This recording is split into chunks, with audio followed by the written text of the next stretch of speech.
everyone, and welcome to a chat with the jury. This is the episode number 4 of a series during which we are meeting all the jury members of Tractor of the Year. And in case you missed the previous episodes, you can always watch them on our social media channels. Today we're gonna meet 4 of the 26 professional journalists that are part of the jury. So for today, let me welcome to Omer Kuloglu, Matthew Tilt, Marjan Dolensek, and Anders Nilehn. Hello guys, very nice to see you, very glad to see you guys. So today we're gonna give some insights from your point of view, and to do that we have 3 easy questions for you. And we're gonna start with Omer. Omer, can you tell us where are you from and something about your media? Okay, hello everyone. I'm from Turkey. My content's name is Tractor Metre. This is a TV show actually and broadcast on Agro TV Turkey. But today's we need digital, we need social media, and also Tractor Metre has a YouTube channel and other social media accounts. So every farmer in Turkey or in the world can follow this content via satellite TV. Agro TV is a satellite TV, and also on YouTube, on digital platforms.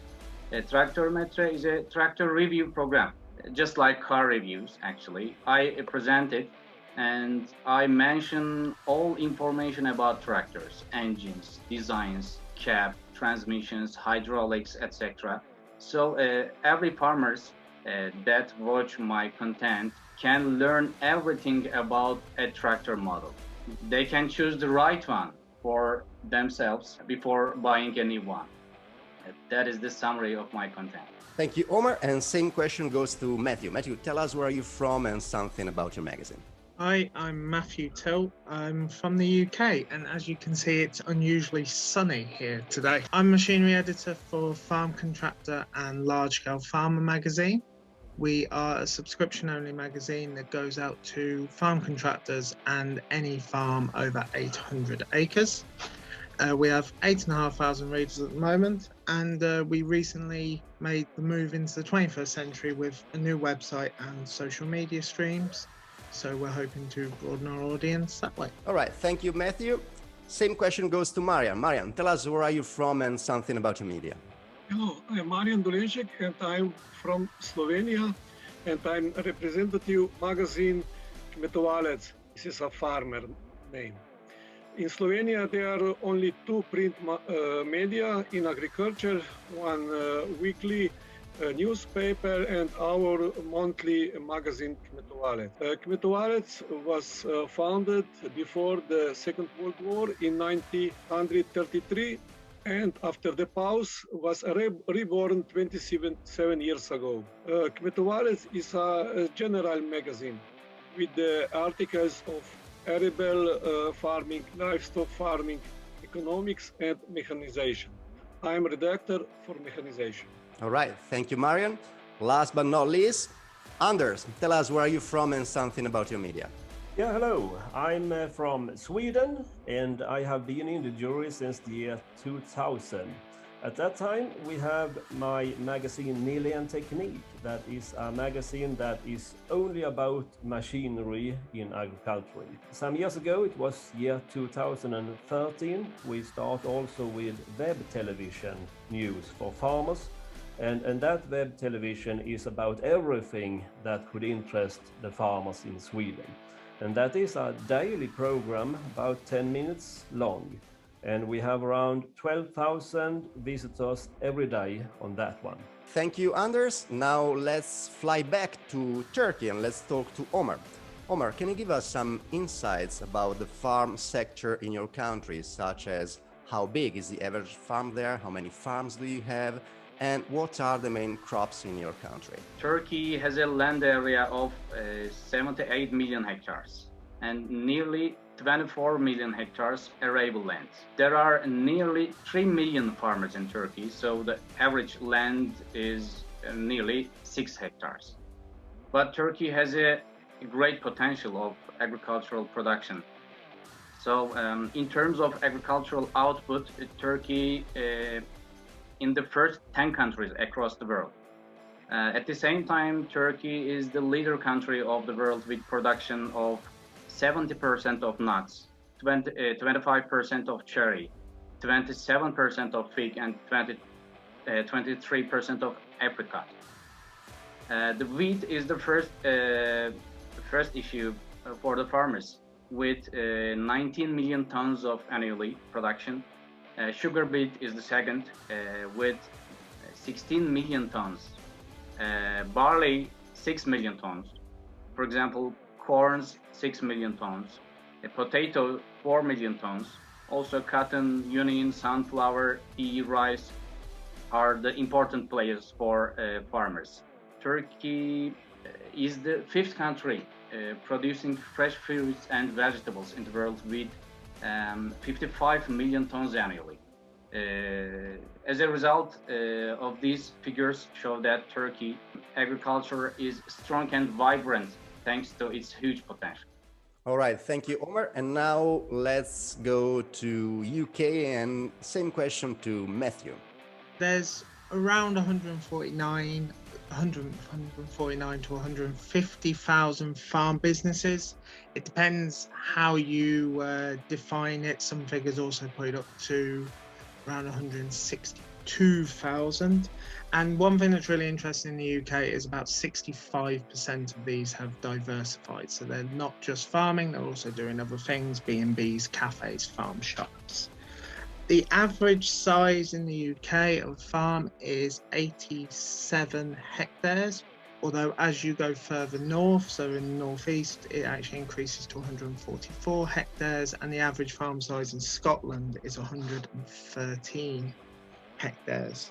Our main crops tend to be wheat, barley, cereal grains, so oats as well.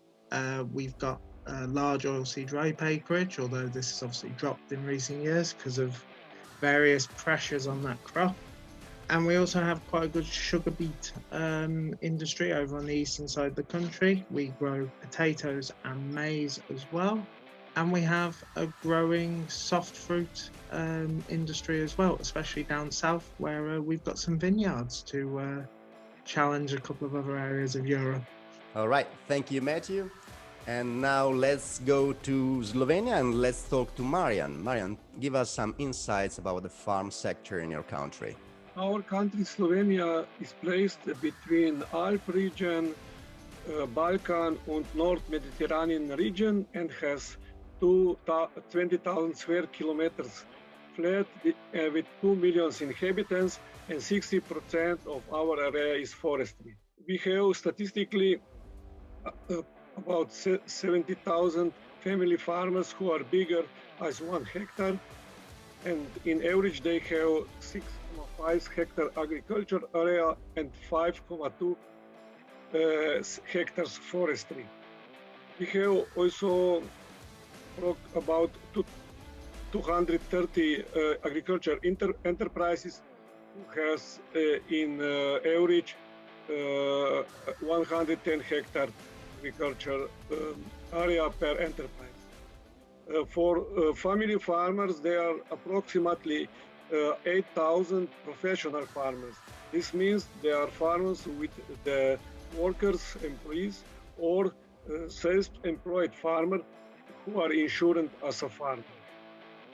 As Slovenia is in the mixed geographical area, so we have very mixed and different products in agriculture. Mostly of our farmers have a mixed production with livestock and other production, but we have also arable farmers on the east of part of the country, all wine and vegetable farmers with this production in the Mediterranean area. All right, thank you, Marjan. Now, Anders, tell us something about the farm sector in Sweden. Yeah, the farm sector in Sweden is quite different from north to south. Sweden is a quite big country on the surface, and it's 1,600 kilometers long from the south to the north, and that the climate is quite changing. Forest is, of course, that is most of the country. If you look on the farming business, an average farm is around 50 hectares. In a farm, to be a farm in Sweden, you should have 2 hectares or more. And those farms that have 2 hectares and more, that is roughly 65,000 in Sweden. But as you understand, 2 hectares, that is nothing you can live on. So if you talk about farms that you can live on for one family, that is around 20,000 farms. Then if you look at the crops, it also then depends from south to north. The main crop in Sweden, that is grassland. For silage and hay for dairy farms and beef cattle and sheep. Then that is cereals coming second, and wheat is the biggest one of those. And wheat, that is producing in the south, and if you come north, it's more barley. And in the south of Sweden, you also have a lot of sugar beets, potatoes, and oilseed, and also special crops like salad and carrots and onions and so on. All right, thank you, Anders. Thank you guys for this wide explanation. And now let's go to the last question. So let's fly back to Turkey. Omer, as part of the jury, you have the chance to see the evolution of tractors. So in your opinion, what do you think tractors will be like in 10 years? From the Turkey side, the Turkish farmers side, I could say, Turkish farmers nowadays use more automated steering systems on their tractors. So next 10 years, maybe the half of them will be automated steering system tractors. But on the other side, globally, tractor technology is improving very fast. Maybe 10 years later, a big amount of tractor will be battery powered and also auto steered, no drivers. But some politics, there are still many tractors will have a driver on it, but maybe engines will be both diesel, battery powered, or hybrid. The cab of tractors will be very different, I'm sure about that. General physical dimensions will be different, I'm sure about that. But with the implements, the tractor works with the implements. Improving the technology of the implements will be very different, and many of the implements can work individual. All right, thank you, Omer. Thank you. Now let's go back to UK.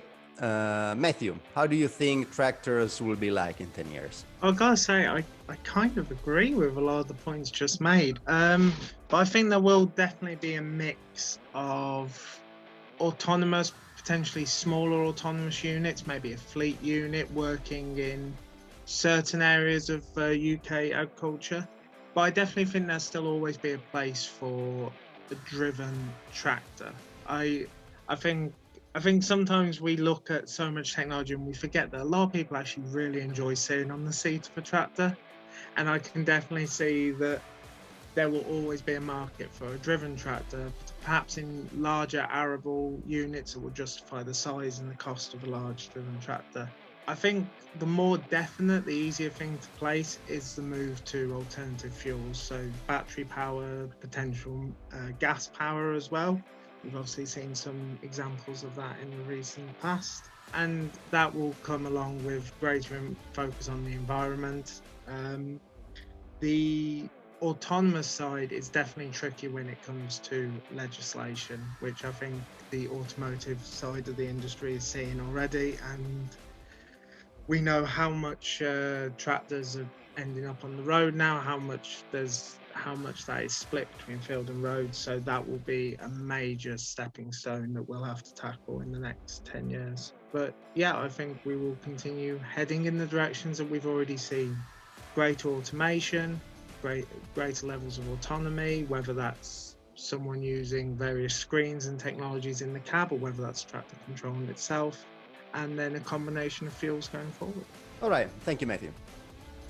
Let's go back to Slovenia. Marjan, you are in the jury for many years, so you really had the chance to see the evolution of tractors. So what do you think tractors will be like in 10 years? Yeah, I think most of the produced tractors in next 10 years will be not different from today's tractors. We must know that in the most of the world there are still a big need for the first mechanization step of agriculture when we think of Asia, Africa. And also this diesel will be still mostly engine in the next 10 years, I think so. But another side, the development of tractors will go forward. The ecology and ergonomy will push the evolution.